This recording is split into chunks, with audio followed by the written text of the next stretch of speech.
बुलढाण्याच्या मध्यभागी वसलेलं खामगाव शहरातील गजबजलेल्या जुगनू लॉजमध्ये अंगावर काटा येणारी घटना घडली. एका तरुण मुलासोबत आणि मुलीसोबत, कारण तेही त्या दिवशी त्या लॉजमध्ये होते. ऋतुजा, वय अवघं 19 वर्ष, कॉम्प्युटर इंजिनिअरिंगच्या 3ऱ्या वर्षाला शिकणारी एक हुशार, स्वप्न पाहणारी मुलगी, घरच्यांची खूप लाडकी मुलगी. आणि दुसऱ्या बाजूला साहिल, वय 22 वर्ष, स्वभावानं थोडासा हट्टी, रागीट, पण प्रेमात अति मालकी हक्क गाजवणारा मुलगा. दोघं कॉलेजच्या दिवसात एकमेकांना भेटले, त्यांची ओळख झाली, नातं वाढलं आणि मैत्रीतून ते प्रेमापर्यंत पोहोचले. सुरुवातीचे दिवस गोड होते. गुपचूप भेटी, चोरटी नजर, मोबाईलवर तासनतास प्रेमाच्या गप्पा गोष्टी. दोघांनाही वाटायचं की हे जग फक्त त्यांचं आहे. ऋतुजा लहानपणापासूनच हुशार होती. कॉम्प्युटर अभ्यास करायला तिला आवडायचं. ती म्हणायची, मी मोठी होऊन एक चांगली सॉफ्टवेअर इंजिनियर बनेन, आईबाबांचं नाव उज्ज्वल करेन. पण आयुष्य नेहमी नियोजनानुसार चालत नाही. ती चुकीच्या मार्गाला लागली. तिच्या वाढत्या वयाने वेगळंच वळण घेतलं. प्रेम जडलेल्या साहिलसोबत तिचं बोलणं भेटणं वाढलं होतं. ऋतुजाच्या साधेपणाने, तिच्या हसऱ्या स्वभावाने तोही तिच्याकडे ओढला गेला होता. हळूहळू दोघं सतत एकत्र राहू लागले.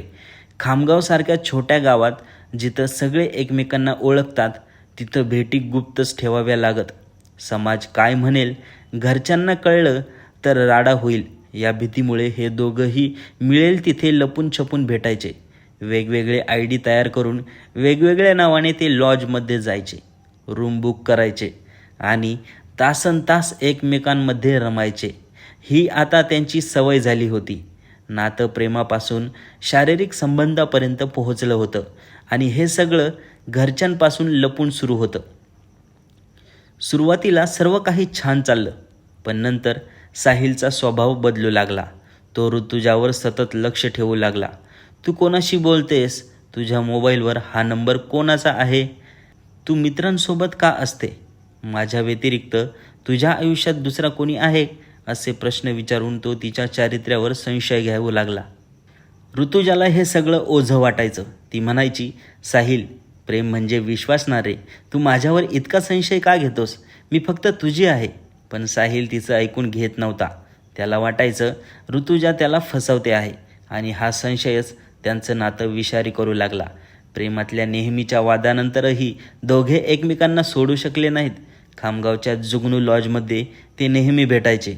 नेहमी सारखंच कुणाला ओळख पटू नये म्हणून दोघं वेगवेगळी आधार कार्ड, वेगवेगळी नावे वापरून खोली बुक करायचे. लॉजच्या रजिस्टरमध्ये त्यांची खरी नावे क्वचितच दिसत. त्यामुळे हॉटेलवाल्यांनाही त्यांची खरी ओळख कळली नव्हती.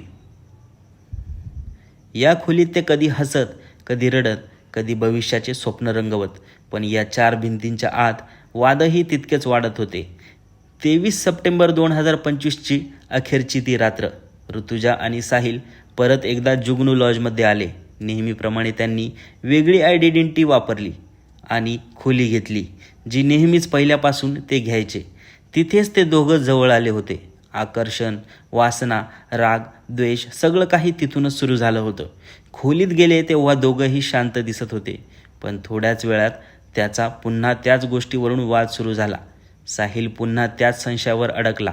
माझ्या व्यतिरिक्त तू दुसऱ्या मुलाला डेट करत आहे, त्याच्या संपर्कात आहे.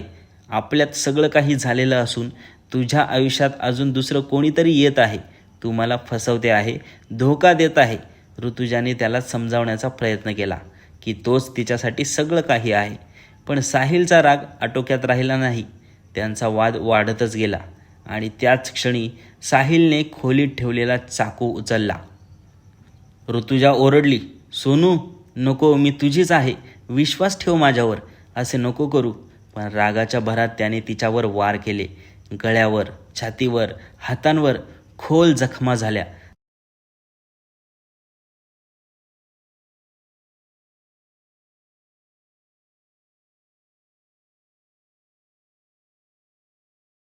ऋतुजा शांत झाल्यानंतर साहिलला आपण काय केलंय याची जाणीव झाली.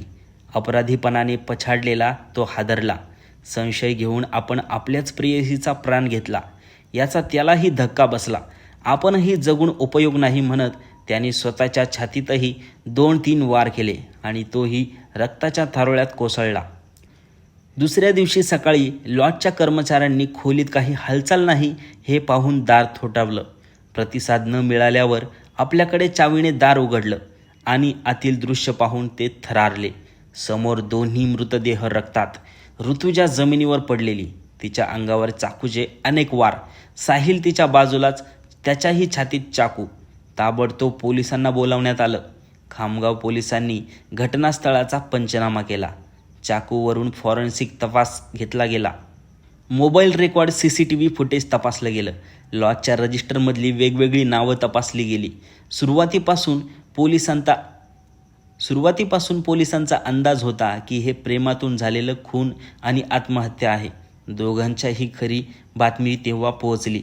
दोन्ही कुटुंब हादरली. ऋतुजाची आई रडत म्हणाली, माझी मुलगी हुशार होती, शिकून इंजिनियर होणार होती. तिचं आयुष्य त्याने संपवलं. आम्हाला हे सगळं माहीतच नव्हतं की आमची मुलगी त्या मुलाला अशा लॉजमध्ये भेटायला जाते. साहिलचेही कुटुंब अवाक झालं. त्याची आई म्हणाली, माझा मुलगा हट्टी होता हे खरं, पण इतका टोकाला जाईल असं वाटलं नव्हतं. पोलिसांनी मोबाईल चॅट्स आणि कॉल रेकॉर्ड्स तपासले, पण ऋतुजाचे बाहेर दुसरे प्रेम प्रकरण सुरू होते याचा ठोस पुरावा सापडला नाही. म्हणजेच साहिलच्या मनातील संशय, जळफळाट आणि असुरक्षितता हाच या दुर्दैवी घटनेमागचा मुख्य कारणीभूत घटक मानला जातोय.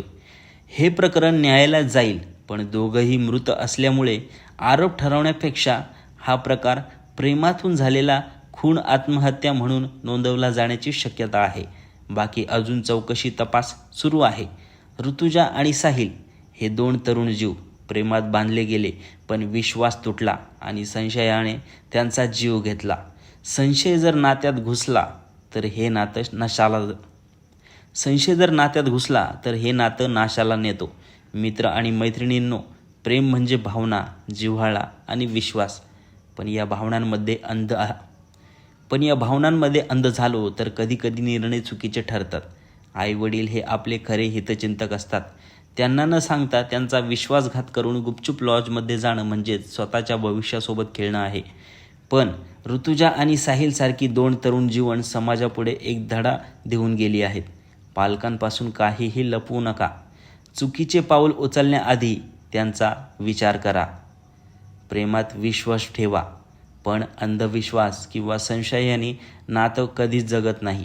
लक्षात ठेवा, आईवडिलांचा सल्ला, त्यांचा अनुभव आणि त्यांचा आशीर्वाद याहून मोठं दुसरं काहीच नाही. त्यांना फसवून घेतलेलं एक पाऊल आयुष्यभराचं दुःख ठरू शकतं. आता या घटनेमध्ये दोष नक्की कोणाचा, खाली कॉमेंटमध्ये सांगा. मुलं-मुली आई-वडिलांना फसवून असे प्रकार करतात. आई-वडील तर आपल्या मुलांवर विश्वास ठेवतात. मग तरीही काही लोकांनी आई-वडिलांनाच दोषी ठरवलं असे का? लक्ष देऊन ते किती लक्ष देणार? जर मुलंच वाईट संगतीत जाऊन असे कारनामे करत असेल तर त्यात आई-वडिलांची काय चुकी?